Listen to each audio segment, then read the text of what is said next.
sinuuf kenne yaa ogeessa fayyaa yaa ogeessa fayyaa yaa ogeessa fayyaa.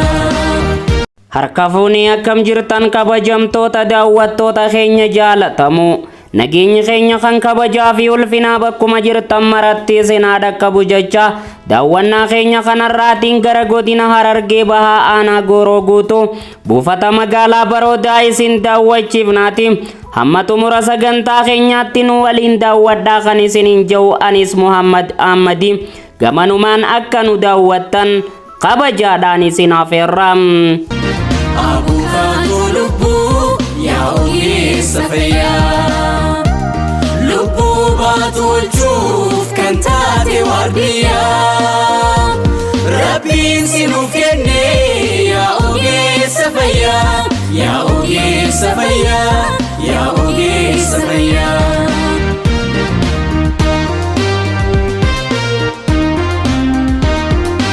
Jilli hoogganaa bulchiinsa magaalaa Baroodaa kabajamoo obbo Iliyaas Muhammadiin durfamu buufata magaalaa Baroodaa daawwatanii kan jiranidha. Buufanni magaalaa Baroodaa akkuma ammaan tana viidiyoo isaa daawwachaa jirtan kanatti abukaadoo fi muusaas dhaabanii bifa daawwannaan isaa akka gaariitti nama harkisu kanaan miidhaysanii ogeeyyiin fayyaa buufata magaalaa Baroodaa hojii ajaa'ibsiisaa fi boonsaa hojjetanii kan jiranidha. Jilli itti gaafatamaa bulchiinsa magaalaa Baroodaa kabajamoo obbo Iliyaas Muhammadiin durfamus ogeeyyii fayyaatii wajjiniin hojiilee buufata fayyaa kana keessatti hojjetame daawwatanii kan jiranidha. Lubbuu baatolchuuf kan taate waardiyaa Rabbiin sinuuf kenne yaa ogeessa fayyaa yaa ogeessa fayyaa yaa ogeessa fayyaa. Yaa ogeessa fayyaa maaliin madaalamta? Ati wareegamtee kan lubbuu hambifta. Rakkoo faadaa galtee dhugaaf tajaajilta. Lubbuu kee qusattu dhibee dura dhaabbatta. Obsitee dandeessee haala ilma namaa. Gumaachi kee marti maaliin madaalama? Nan miidhama jettee hin sodaattu dhibee. Dadhabbiin kee humni tulluu dhiibee. Baakiyya baattee Yaa ogeessa fayyaa. na yaaluuf dhiphattee Yaa ogeessa fayyaa. Dhibamee madoofnaan. yaa ogeessa fayyaa. Yoomnarraa baqattee. Yaa ogeessa fayyaa. Abukaatoo lubbuu wabii fayyaa kooti fayyaan koo si harkaa barrabbiin gaditti. Abukaatoo lubbuu wabii fayyaa kooti.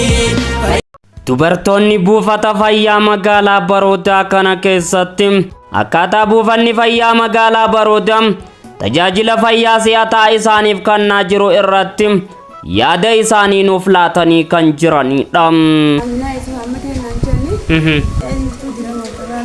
Hayyee gaariidha mee ogeeyyiin buufata fayyaa magaalaa Baroodaa tajaajila si'ataa fayyaa irratti isiniif kennu irratti maal fakkaatan mee kana nuuf ibsa? Bareedaadha.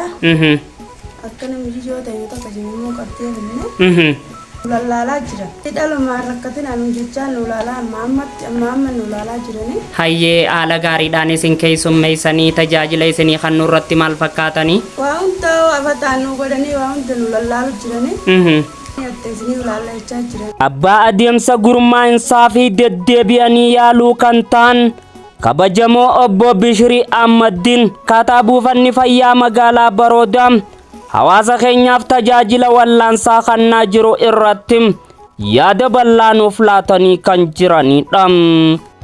Maqaan kiyya Bishirii Ahmadiin jedhama. Ogeessa buufata fayyaa Baroodaati. Hayyee. Abbaa adeemsa gurmaa'insaa fi deebi'ee yaaluuti. Mee akkamitti hawaasa keenyaaf tajaajila si'ataa wallaansa irratti kennaadhaa jirtan mee gara gurmaa'insa keessaniitiin mee yaada bal'aa nuuf laadhaa? Ayyee gurmaa isaa wajjin wal qabatee sirriidha akkaataa tajaajila buufata fayyaa Barodaatti itti kennaa jiruun tokkoffaa baay'inni uummata keenyaa populeshiniin keenya baay'ee guddaadha. Isa kanaa wajjin wal qabatee tajaajilaa wajjin wal qabatee akkaataa nuti itti kennaa jiru gaazexaanii kitaabatu jira. Dugaan dursee kitaaba dugaan yeroo tajaajila kan inni irratti wanti jijjiiramee amma yeroo ammaa kana wajjin wal qabatee wanni jiru amma IBCG gaazexaanii jira.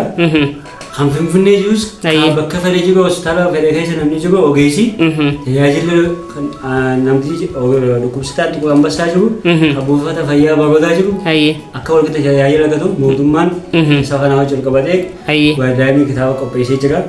Ogeessi keenya hundinuu isa kana qabatee kitaaba kana baratee akkaataa umrii isaatiin akkaataa dhukkuba isaatiin sanirra dhaabbateeti wallaanuu jira jechuudha.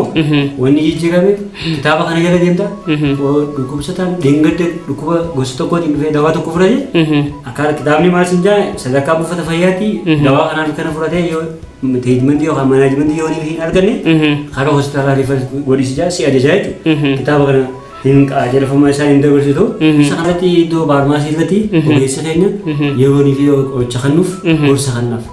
Qoricha kana akkana fayyadamii sa'aasaa akka ittiin dabarsinii iddoo kana yeroonii fi keessa qorichi kun akkana kabaduu jira. Maaliif hawaasni keenya yeroo fedhe shurrubbii takka daa'ima takka harra banee obaasee garaagarummaa za'a lama za'a afurii kana ajaja yeroonii fi hin hordofne miisiin qoricha kanaa dhufee hawaasni tajaajila nurraa itti quufisa qabu san karaa hojii duubaatti akka hin deebisne dabalataan ogeessa keenya faarmaasii illee irratti dabaluu fi danda'a kanaaf jechuudha. Dhaamsa ogeessa fayyaa dhageeffatanii hawaasni keenya qoricha ogeessi fayyaa kanneen itti fayyadaman maal nu dhaamta? Ayyee hawaasa keenya wanni dhaabuuf sirriidha. Nuti kun hawaasa keenya dhaabbaa keenya keessaa baanee tajaajila. Hawaasni waan nama wanni itti himanna ogeessa kana walitti himata waan ta'eef gorsa ogeessaa fayyadamanii gorsa kallattii ogeessa keenya kun gorsi ogeessa keenya kana hojiilee yoonii fi hojjan lubbuu daa'imaa fi haawwanii fi nuti baraaruu danda'anii isaan gorsa ogeessii fayyaa kana jabeessanii akka fudhatan dhaamsa dhaamuuf hin barbaada. Ogeettiin faarmaasii buufata fayyaa magaalaa Barodaa Adde Filsan Abraahim akkaataa buufanni fayyaa magaalaa Barodaa itti tajaajila hawaasa keenyaaf kennaa jiru irratti yaada bal'aa nuuf laatanii kan jiranidha. Kan kiyya Filsan Abraahim Najaani hojii fayyaa ogeessa fayyaa faarmaasistiidha asitti buufata fayyaa kanaan hojjedha. Hayyee meegaa hawaasa keenya bal'aadhaaf yeroon inni fi dhukkubsatanii gara keessan dhufan qoricha kennitanii tajaajiluu irratti maal fakkaata buufanni keessanii? Buufanni keenya qoricha haala gaariidhaan dhiyeessa. Buufatoota jiru hunda keessa haala gaariidhaan akka dhiyeessu kana hawaasni akka dhufee hin dhabneef ashuraansii fayyaa kan mootummaan fide kanallee akkaataa itti fayyadaman isaan barsiisa. Qoricha isaaniitillee seeraan akkaataa itti fudhatanillee kannaafi gorsa kannaafi torbaan kana keessa yoo hin fayyine torbetti irraa gayyaraa yoo immoo kanatti dadhabne riifarii katabaafi jechuudha. Tajaajila si'ataa fi qulqulluu ta'e kannaafi qorichiin jiru akka hin jennetti qorichallee sa'aasaatti kurmanaanitti ni binnaafi kurmanaa gaditti emergency dragoota ni binnaaf jechuudha. Amma kurmana kute kana miliyoona takka tuqaa shan binneef qoricha. Ammallee qoricha bituufiif deemnaa jechuudha hawaasa kana. Qoricha akka nurraan dhabne jechuudha. Dhukkuba isaanii kanallee akka haala nagaadhaan laallatanii gisee hunda osoo ittiin cimnetti akka dawaas tajaajilanii fudhatanitti kaawunsiliingiin illee ni goonaa fi gorsa adda addaa ni gorsina hawaasa keenya. Hawaasni keenya gaa keessattuu dubartoonni keenya mee ergaa teessan fudhatanii qoricha kennitaniif kana gaa yeroo osoo hin dabarsine yerootti fayyadamuu irratti gorsi isin laattaniif maal fakkaata mee kanarrattis nuuf ibsa. Dubartoota gaafa dhufan dubartoota garaa qabaniitu dhufa isaanillee qoricha isaan fudhataniitu jira. Nyaata isaaniitii wajjin wal madaalchisneeti qoricha vitaaminoota qabus ni kenninaaf. Seeraan fudhadhaadha. Hanga ji'a kanaatti fudhachuu qabdanii dirqama ayiranoota dawaa ayiranii jedhamu jira. Dawaalee hedduutu jira waan ta'eef ni kenninaaf gorsa kennineefiti. Dawaa biraa hin fayyadaminaa kan nuti isinii kenninu haala itteenaan gaafa dhukkubsattan yeroo hatattamaan karaa mana yaalaa kottaa jennaan. Mee dhaamsi dubartoonni keenya akka gara mana yaalaatitti de'umsaaf gees de'umsa san irratti akka mana yaalaatitti de'umsa isaanii gaggeeffatan ogeeyyii yaalaatiin ergaan dhaamtan yoo jiraate nu dhaama. Nuti akka keenyatti ogeessi haati takka manatti deessee miidhamurra dhuftee buufata fayyaatti bakka isiidhaaf dhiyoodhaaf kellaa fayyaa qabna. Kellaa fayyaatirraa karaa buufata fayyaatti illee dhufte akkasitti deessuun nuti gorsa kan hin argichuudha. Maaliif manatti yoo deesse haati takka ni miidhamti daa'imni isii duraa miidhama. Isiin illee miidhamtee hanga lubbuun dabruu waan ga'uuf jecha ogeessi fayyaa osoo jiru gandattis daa'an jennuuni nuti nu bira akka dhufan barbaanna. Hawaasni keenya akka dhufanii asitti fayyadaman ibsuuf hin barbaada jechuudha. Galatooma. Dura bu'aan buufata fayyaa magaalaa Baroodaa kabajamoo obbo Mahammad Saafii Diinoo kaataa buufanni fayyaa magaalaa Baroodaa tajaajila wal'aansaa si'ataa hawaasa keenyaaf kennaa jiru irratti yaada waliigalaa nuuf laatanii kan jiranidha. Mahammad Saafii Diinoo Abduroon Nanjaani. Hayyee. Daayirektara buufata fayyaa Baroodaati. Gaariidha mee ogeeyyiin fayyaa eegaa buufata fayyaa magaalaa Baroodaa kana keessatti akkamitti tajaajila si'ataa hawaasa keenyaaf fayyaa irratti laachaa jirtan mee kana bal'inaan nuuf ibsaa. Akkuma beekamu ogeeyyoonni buufata fayyaa Baroodaadha. Yoo halkanis osoo hin jenne guyyaas osoo hin jenne tajaajila uummataa giddu galeessa godhachuudhaan tajaajila kennaa kan jiran yommuu ta'u tajaajilli yeroo ammaan tanaa buufata fayyaa Baroodaatti kennamaa jiru. Riformii giddu galeessa godhachuudhaan tajaajila si'ataa qulqullina qabuu fi tajaajila yeroo eeggate kennuu irratti xiyyeeffatanii uummata tajaajilaa kan jiranidha. Dubartoota keenya deessisuu irratti haala gaariidhaan simattanii ogeeyyiin teessan maal fakkaatti mee kanarratti? Yaa ogeessonni nuti qabnu ogeeyyoonni buufata fayyaa Baroodaa ammaan tana jiran ogeessota gara laafeessa ogeessota uummata isaanii kabaju jechuun hin danda'a jechuudha. Kanaaf buufanni fayyaa Baroodaa ammaan tana baay'ina uummata 53,519 tajaajila kennaa kan jiru yommuu ta'u. Kurmaanuma lameen darbe kana ji'a jaha keessatti yoo ilaalle amma tajaajila da'umsaa gara dubartoota 929 buufata keenyatti dahanii rakkoo tokkoon malee gara mana isaaniitti deebi'anii jiran jechuudha. Kanaaf bifa saniin ogeessonni keenya ittisa dhibeetii fi yaala irratti xiyyeeffannaa kennuudhaan baay'ina uummata fe'isuun keenya 53,519 qabu kana yeroo ammaan tana tajaajila qulqullina qabuuf si'ataa kennaa jirra jenneeti. Buufanni magaalaa Baroodaadhaa biqiloota garaagaraa kunuunsitanii akkaataa koriidariidhaatitti boonsitanii jireenya fayyaatii wajjin akkamiin mari'attanii kanarratti hojjechaa turtan mee kanaas yaada bal'inaan nuuf ibsaa. Akkuma isinuu kaastanii gibbii buufata keenyaa keessa mooraa buufata keenyaa keessatti iddoonni adda addaa iddoon bareedduun adda addaa argitanii jirtu. Kunis saayikooloojii dhukkubsataadha. Parsantaa 50 ni wallaana jenneeti yaadna. Inni kun akkaatuma isinuu kaastanii koreetu jira. Koree kaash. Mooraan buufata fayyaa qulqulluu ta'uu qaba. Kan dhibee daddabarsitoon taane kan dhukkubsataa illee yeroo dhufe itti haara galfatu ta'uu qaba jechuudhaan koreen ijaaramtee koree kaash kan hordoftuutu jira. Torbaanitti guyyaa tokko qabu bifa saniin gareedhaan akkaatuma isinuu gartan kanaan mooraa buufata fayyaa miidhagsuudhaan alatti dhukkubsataadhaaf mijataa fi hawwataa akka ta'u taasisaa jiran jechuudha. Dhaamsi dubartoota keenyaafis dhaamtu akkasumas hawaasa keenya bal'aadhaafis akka inni dhaamtan ergaa yoo jiraatte asumaan dhaammadhaa.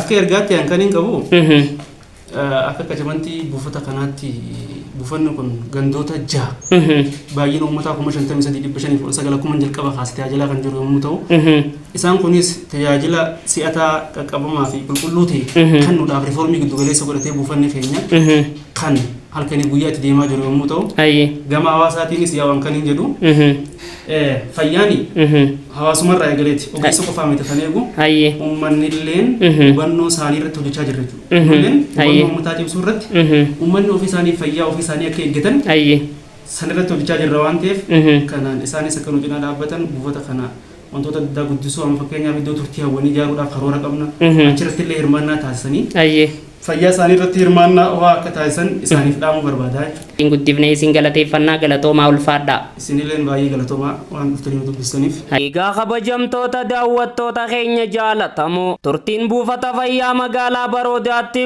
hawaasaa fi ogeeyyii fayyaatii wajjin taasifne hanga ammaatti daawwattan kana tureeti. Qopheessee dhiyeessuudhaan hanka isinii waliin ture Muhammad Ahmadi. Torban yoo Rabbi jee qophii wal fakkaataa biraatiin hanga walitti deebinutti. Arraaf gama qiyyaan nagayaatti.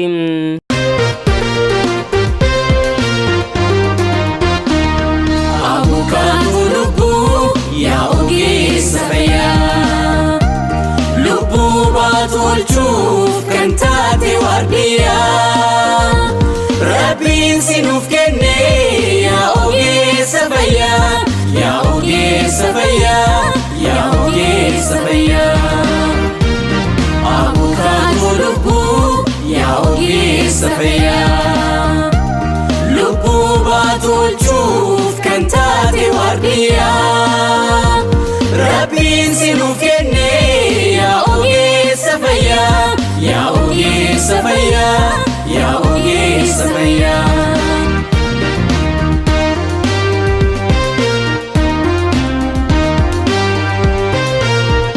Dubbadhee hin fixuun gaarummaa maraa Nuti beekin malee olmaa qabdan nurraa Dadhabbii fi nuufiin hin mul'atu sirraa Faaruutu siif mala meesiif faarsa har'aa Jiliisuu dadhabnaan ulfina irratti Deessuun haadha hundaa si harkatti katti Hiyyeessaaf dureessaa xiqqaa guddaa maraa Haqaan tajaajilta hin qolleeffaturraa